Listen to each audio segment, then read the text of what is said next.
What was the first iPhone? Is the question that I will answer by the end of this show.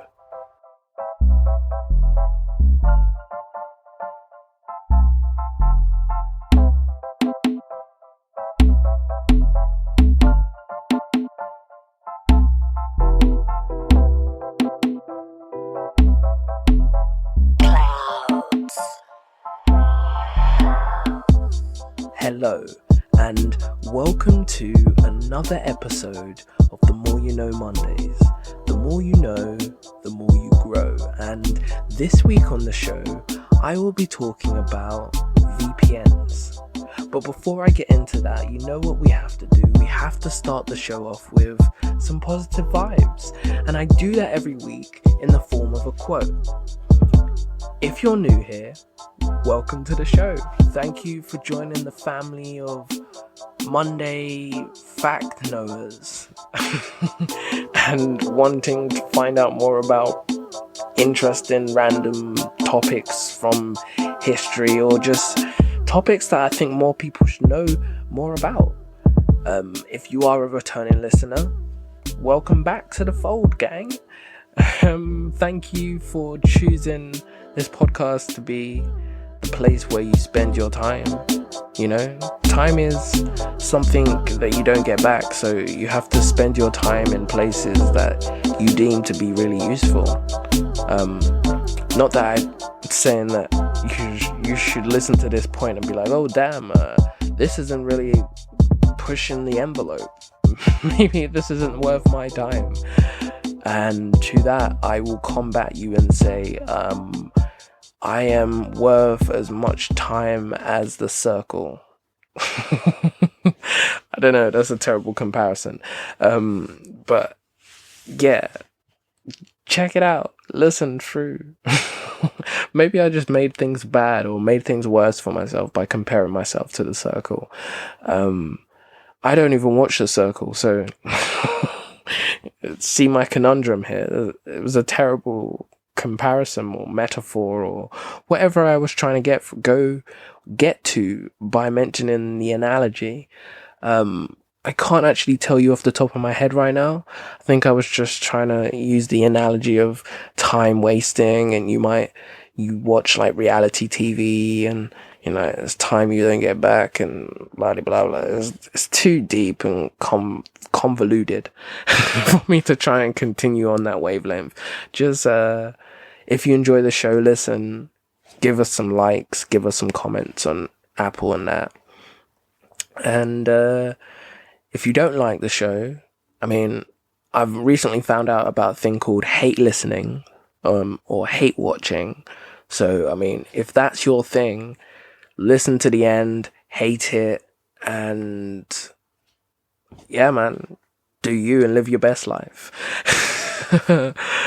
But as I was saying, I do start this show every week with a quote, and this week is unlike any other week. I think that made sense. Unlike any other week, like every other week. Who knows which one I was meant to say, but one of those two phrases was what I meant. So, yeah. This week's quote is by... I'm not sure if I can say by. Like I said, I do my research for the quotes on the flip end of these episodes, so I'll find out exactly where it comes from. But it's from Harry Potter. So I mean exactly as in like, maybe it's a page number, maybe it's from the film, but I'll find out exactly where if it's findable online. But I love Harry Potter. Avid reader. I read all the books, and then after I read all the books, suddenly it was a pop-in thing. When I was reading the Harry Potter books in the beginning, it wasn't even a proper thing. Harry Potter was like not many people was buying into it, and then it just blew up. So I like to say that I was a Harry Potter originator, like part of the original gang that read the books and didn't just watch the movies. And this is a tangent I didn't plan to go on, but all I will say about it is that the books are not completely. The films show a good version of the books, a good adaptation, but there are a lot of things that they do change for cinematic effect in the movies that either doesn't happen or there's more gravity put upon those events or in the book, whereas in the movie they might just like brush over it as if it's just nothing. But yeah, that's maybe we'll have another episode on Harry Potter and like really take a deep dive on that. But for now, we'll just stick to the quote. So the quote goes like this: "Working hard is important, but there is something that matters even more: believing in yourself." And I have to give this quote a round of applause, not only just because it's from Harry Potter, but also in the sense of, yeah, it's great to work hard and do your best at everything, but where you might fall short in your hard work is if you don't believe in yourself, because believing in yourself is like the kind of the special ingredient in the KFC chicken. the special spice in the KFC chicken.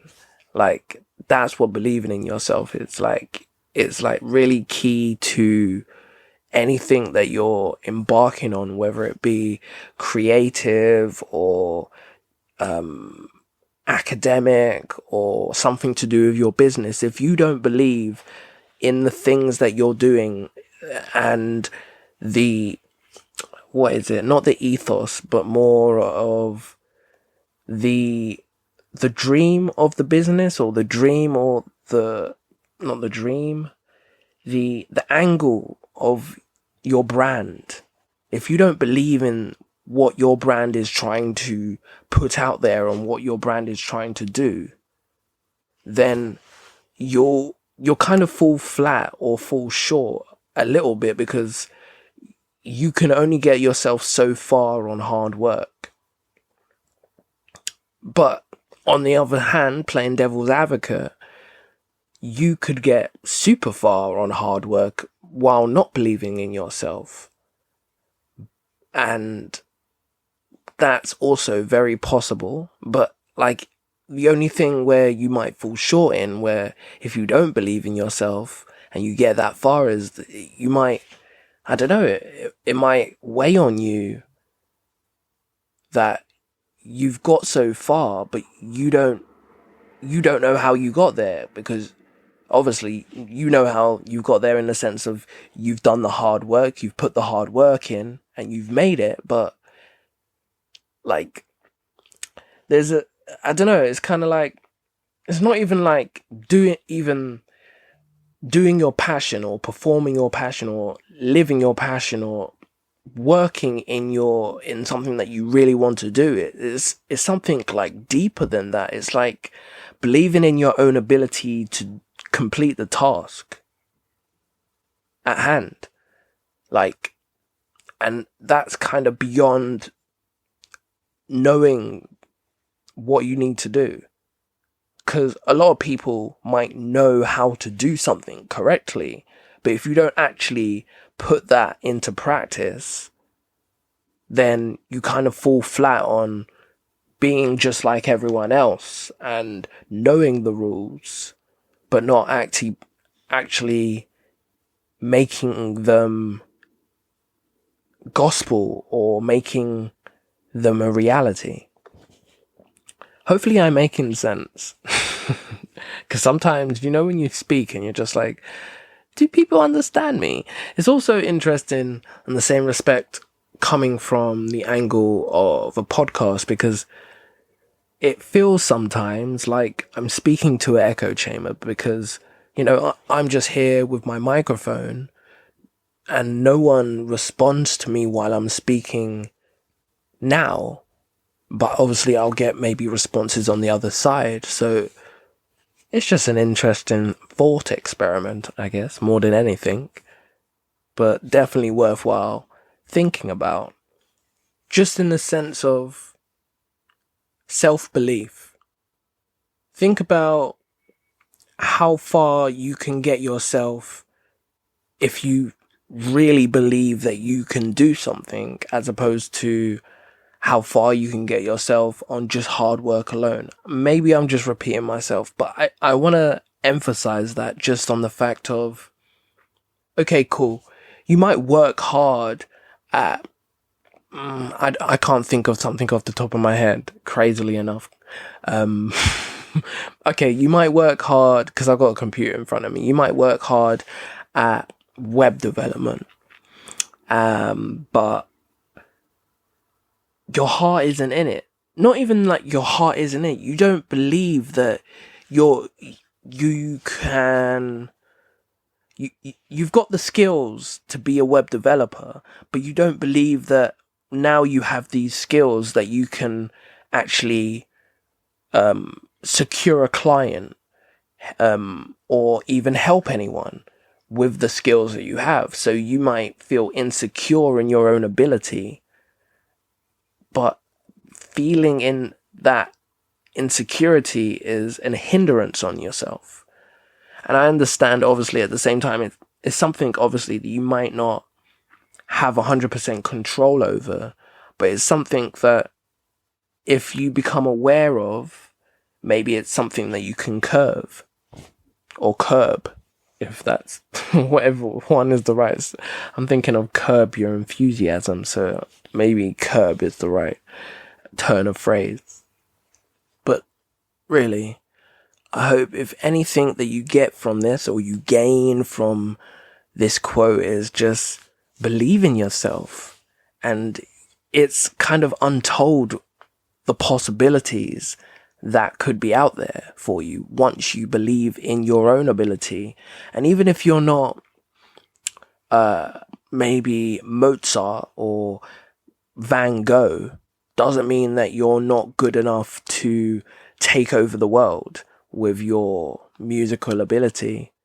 And if your musical ability or whatever ability isn't up to par, do the self-investment into yourself and make yourself acquaintable to that level. I don't think acquaintable is the right word, but it's the first word that came into my head.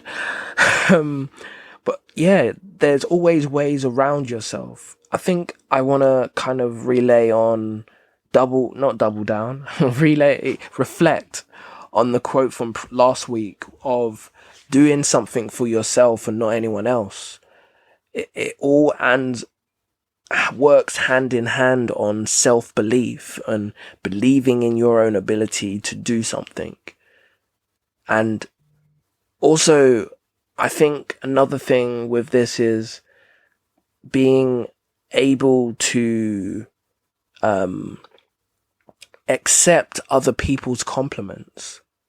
Because sometimes someone might compliment your ability to do something, and you might be unsure on how to take that compliment. Even if usually compliments are good ones, unless it's constructive criticism, but it's just sometimes someone might be like, oh, damn, that was amazing.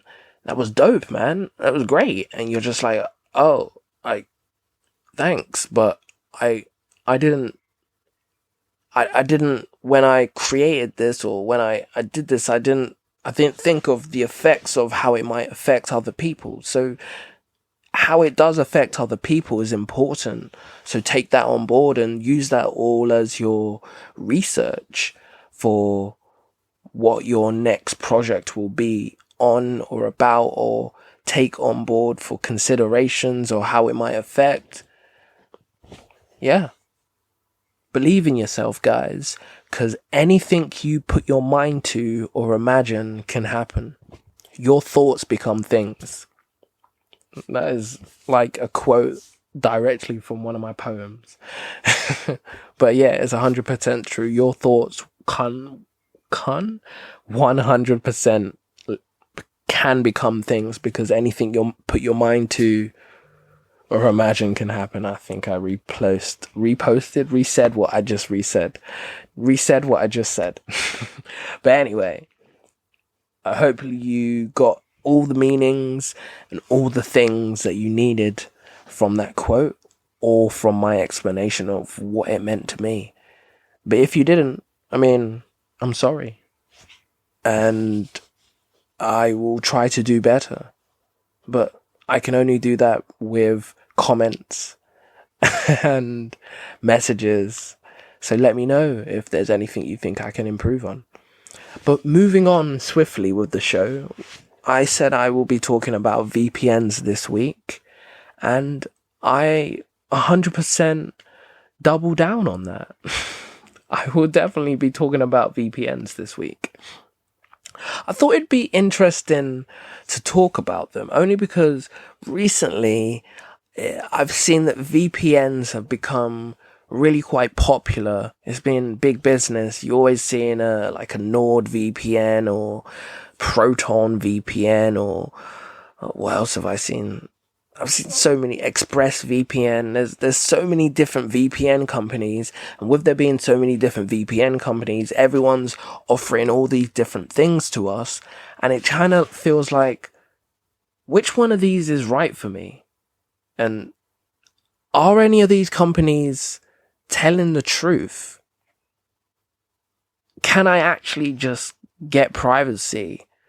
Or just by using these VPNs, do my internet service providers really not know what I'm going on?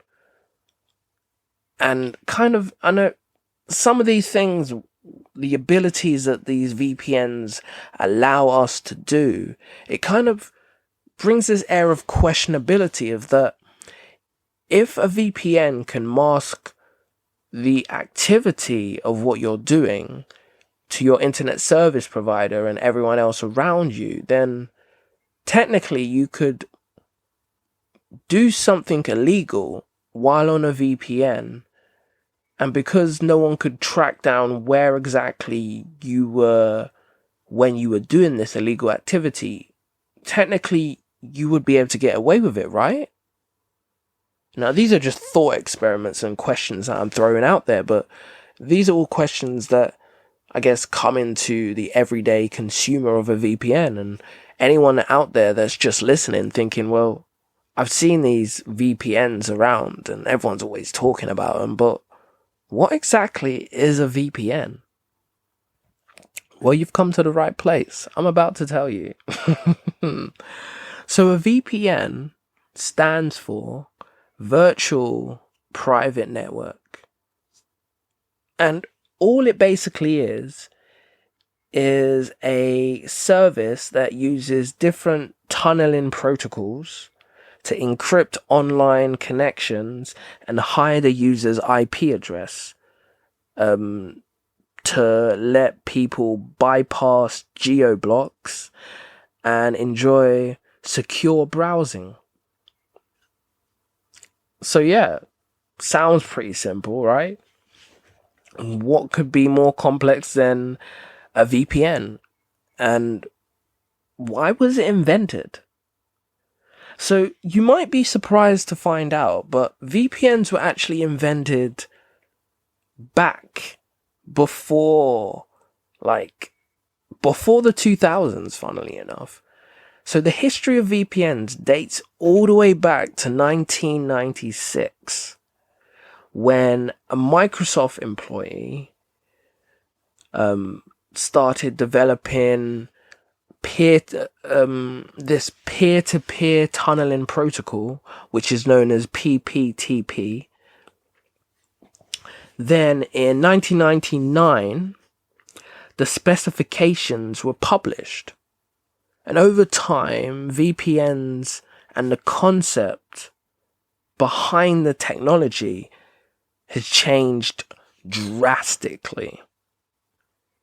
So when I first think of VPNs, the craziest thing for me is I remember seeing a VPN appear on my Apple iPhone, and I was just like, VPN? It was after, like, I can't remember what iOS update it was. I can't remember how many years ago it was. Maybe it could be like, maybe only about 5 years ago or so. And I remember seeing VPNs and I was just like, what is this? I looked it up and it was like virtual private network. And I was like, but how do I access the virtual private network? What's the benefits of the virtual private network? And it was just always this thing on my phone that I never really knew much about. But hey ho, I move forward. So, funnily enough, maybe you won't be surprised to find out, but VPNs were first developed for businesses, and they were developed to allow them to transfer sensitive data securely. And this technology is still obviously the forefront of VPNs and why and how they're used today. But it's just kind of crazy that this technology that was used and set up for businesses so that they can transfer their data privately and securely is now being used globally so that you can mask your IP address and search the internet, explore the internet even, securely and privately, so no one knows who or where you're really searching from. Which is kind of scary to think about, like the implications of technology when it's first created. Even look at social media, for example. I'm pretty sure I watched a Netflix documentary about how, like, and then they were interviewing like social media people. Not social media people who were involved in social media companies like Facebook and Instagram and all the other ones, and they spoke to them about how like when they first were creating the platform for social media, they didn't see it becoming the, I guess, entity that it is today. They just thought, oh, okay, cool, it's a platform for people to socialize and connect, and it's kind of spun drastically out of control. But I guess with humanity and technology, or anything really, that's kind of one of the ways that we can go down the rabbit hole. But personal VPNs, which is what we use nowadays, like I was saying before, like ExpressVPN, NordVPN, Viper VPN, and the list goes on with the VPNs. They're kind of, I mean, not different, but also different, but then also similar, and also somewhat the same to the original implications or reasons why a VPN was created. So I think kind of the best way to go through this is to kind of, when I'm explaining a VPN nowadays, is to kind of debunk some of the myths that and preconceptions that people have from all these VPN companies and what they show and what they advertise. So most VPN companies, they promote that they give you complete anonymity in the idea that no one will know what you're doing online or where you're going or where your IP address is. And in short, well, yeah, it does mask your IP address, so you could be in the UK looking at stuff on Netflix in the US, but there is no VPN provider that is currently out that will give you complete anonymity. Even when these providers, they say that they're protecting you from encrypting your data and whatnot. That's just kind of a marketing ploy, because the fun fact is that most websites that you visit nowadays, most of them are secure and encrypted. If you see a padlock in the corner when you're browsing on a website, that usually means that it's a secure, encrypted server that you're connected to. There's such a thing called SSL, which stands for Secure Sockets Layer. And it's basically this internet protocol which is implemented on most websites nowadays. Whenever you see HTTPS, it means that website, or the owner of that website, it has a SSL certificate for their website, which means that their website is 100% secure and everything on there is encrypted. Though that's not to say that just because you see a HTTPS internet address and you see the padlock on the corner, that your data or anything is 100% secure, because I don't think anyone can guarantee that complete protection, because with them saying that that's complete protection, that would be them saying that they won't get hacked. That's them saying 100% we won't get hacked. And even if they say that they don't store any information about you, I'm pretty sure they'll need to have some sort of information about you if they're taking payment from you every single month so that you can pay for whatever service that you're paying for. So regardless of if your information online is encrypted, the information that where you pay them every month, I'm pretty sure that won't be encrypted. It's like any kind of transaction, it will be able to be seen. You won't be able to see, obviously, the payment details. It'll be starred out, but your name will still be there. So it doesn't matter how good the marketing is. Doesn't matter if your router is connected through multiple VPN servers in different countries. It doesn't matter if the VPN company itself is based in a different country and it's not subject to any of the country's jurisdiction systems.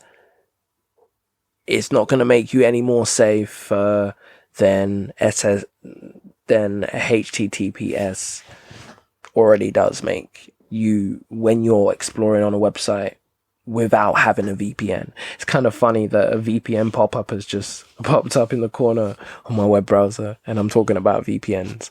But then also at the same time, I get VPN pop-ups all the time, so it's nothing too crazy.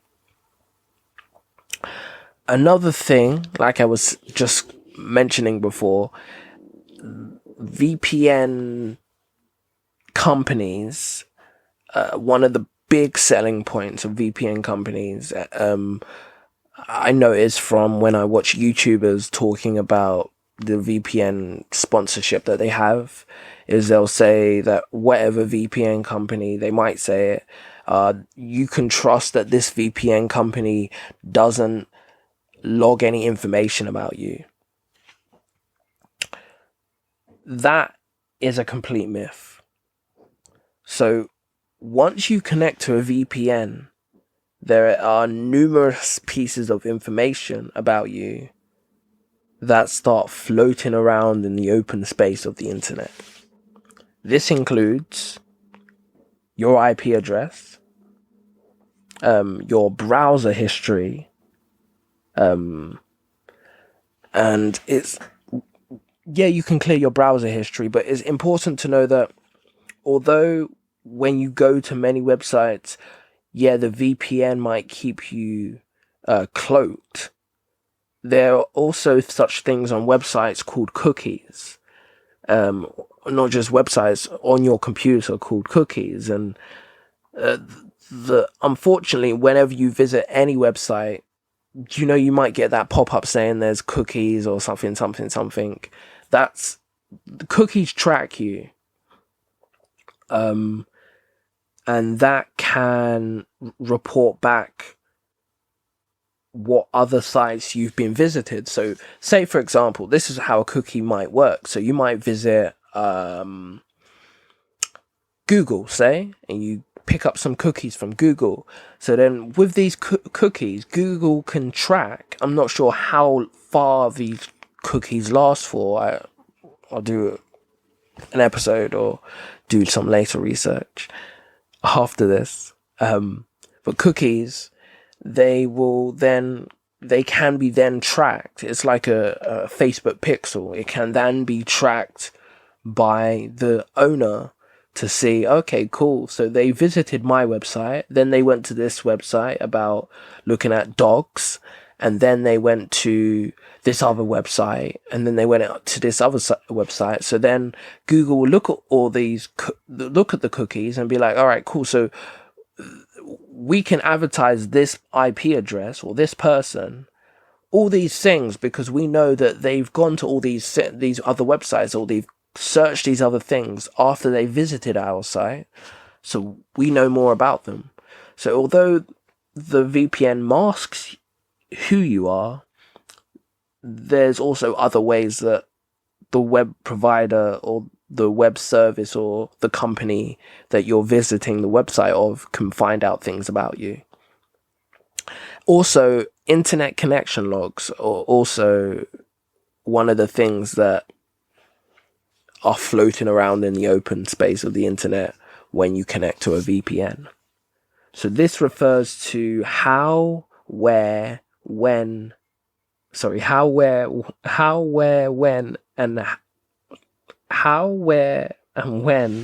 you connect to the internet, what device you're using, and how long you stay connected for. So your IP address, your browser history, and your internet connection logs are all floating out in the open space of the internet the moment you connect to any VPN server.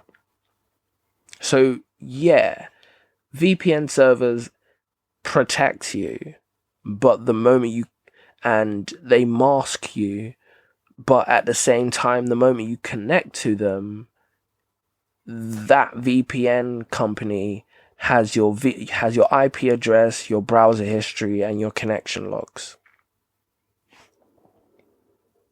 So VPNs do log your information, because it's part of, I guess not the practice, but it's part of their protocol to automatically log the information of the server or IP address and that is connecting to it. So how safe are you really on a VPN?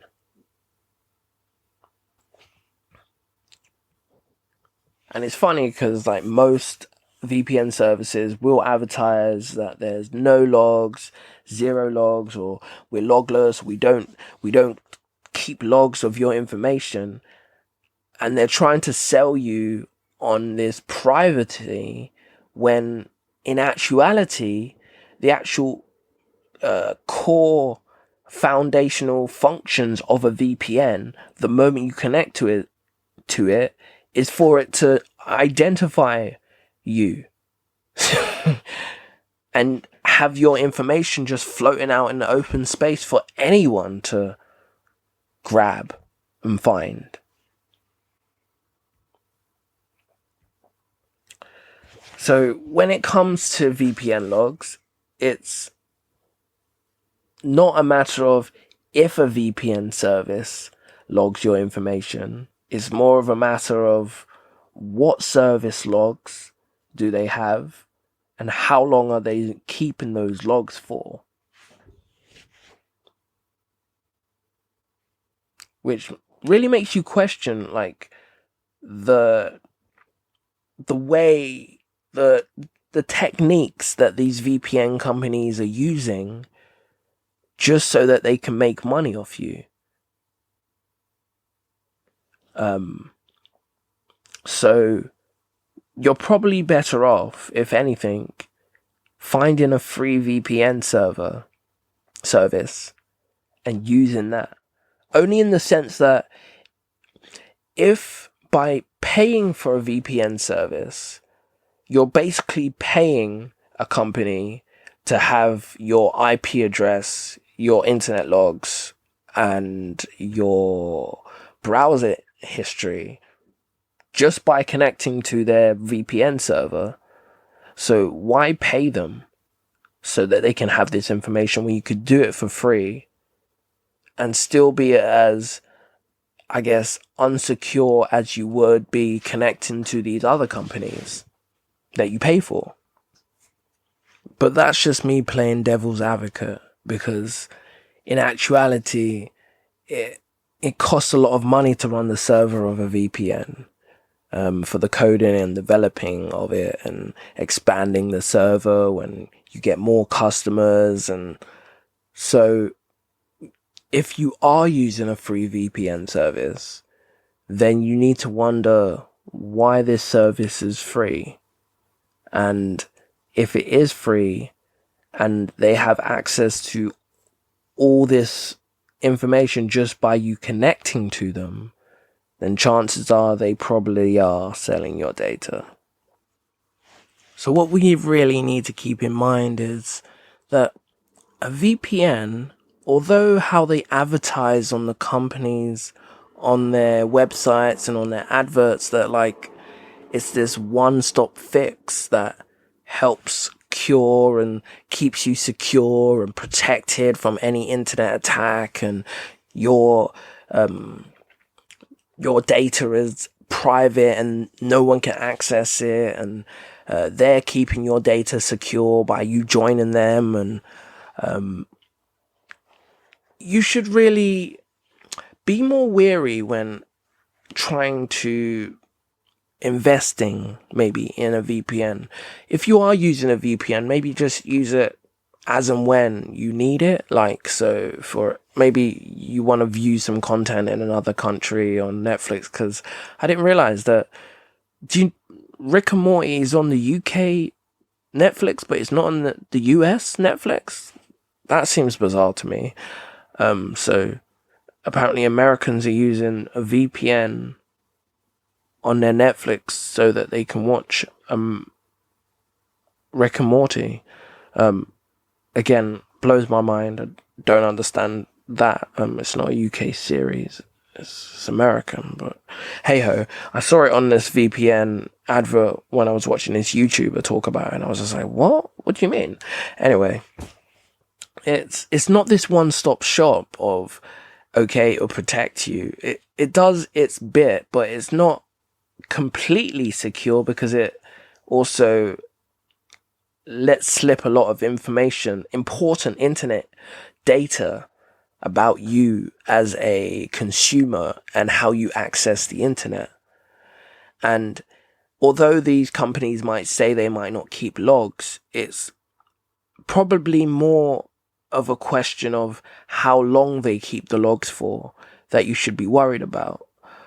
I don't personally use a VPN currently, not a VPN in the same aspect, not like these personal VPNs. I have a different kind of VPN, but I assume it works in the same way as of sharing my information, my internet logs, my IP address, and my browsing history just by me connecting to it, which has now made me a little bit more wary of VPNs. I was probably looking to get one, but from this episode and doing so much research on it, maybe I might hold out, or maybe I might just get one and use it casually. I'm not sure. But another thing is that I've read that is that VPNs can also slow down your connection. So if maybe anyone out there that does have a VPN has noticed that maybe their internet connection or moving from website to website, or they're buffering a bit more than usual, could be a thing. So it does slow down your connection. So that could be a reason why you might have a slowdown of connection. But hey, man, I think it's definitely worth researching more into the company and checking out their privacy policy for exactly how long they keep your data for, because they are logging it, even if they advertise saying that they're not. They are, because the function of a VPN is to do that automatically. So unless they've created some kind of technology that stops the VPN doing that on the back end that they haven't made you aware of. But definitely, I recommend checking out the privacy policy of these websites, and check out privacy policies in general. Make it like second nature, so it's common practice, a thing that you do, because in this technological time, we need to be very wary of how companies are using our data and for what purpose, and how long they have it for. But yeah, I'm going to leave my rant on VPNs there, and hopefully you've learned something more, or something that you didn't already know about VPNs, which will help you form a better opinion on whether it's a good idea to invest money into them at all.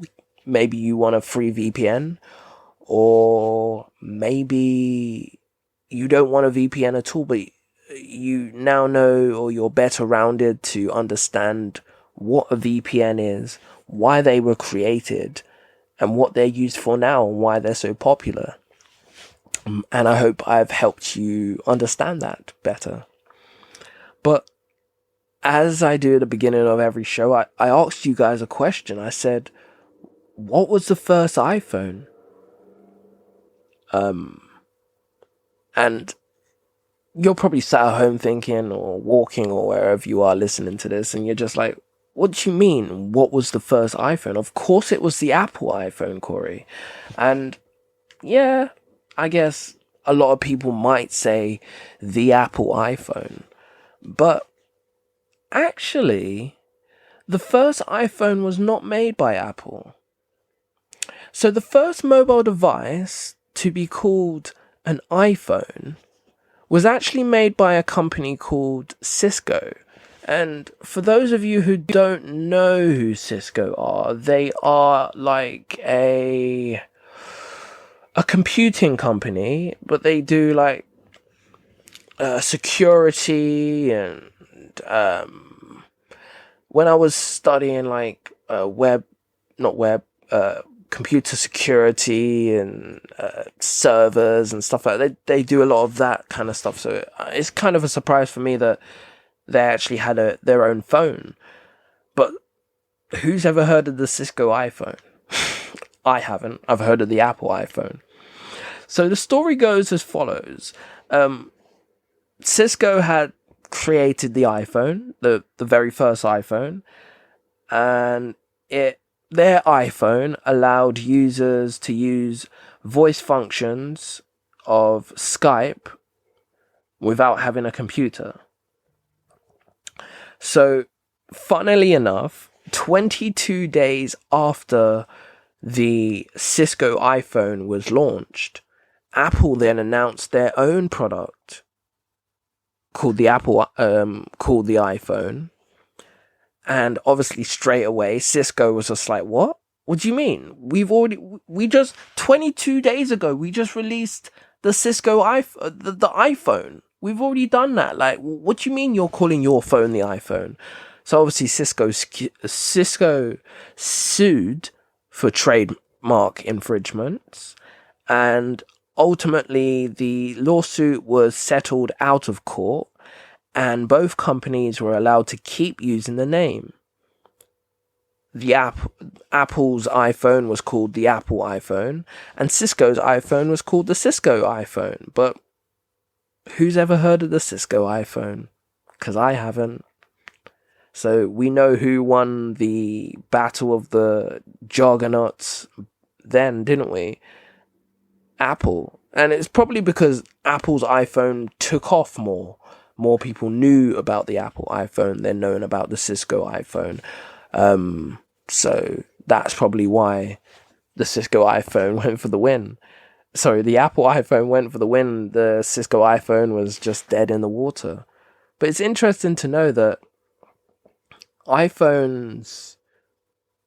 Apple iPhones are actually the second iPhones, which is also interesting on another flip, which makes you think that usually they say the first person to do something is the one that you remember, when in actuality it's the first person to make it memorable that will make you remember it. Or the first person to do the best version of it is the version that you will probably remember the most, as opposed to the first version of the song. But yeah, fun fact, fun episode. Hope you've learnt a lot about VPNs and about the first iPhone. And I hope you enjoy the rest of your week and take these positive vibes throughout the rest of your week and enjoy them. Enjoy your week. Hope you have a lovely time wherever you're listening to this.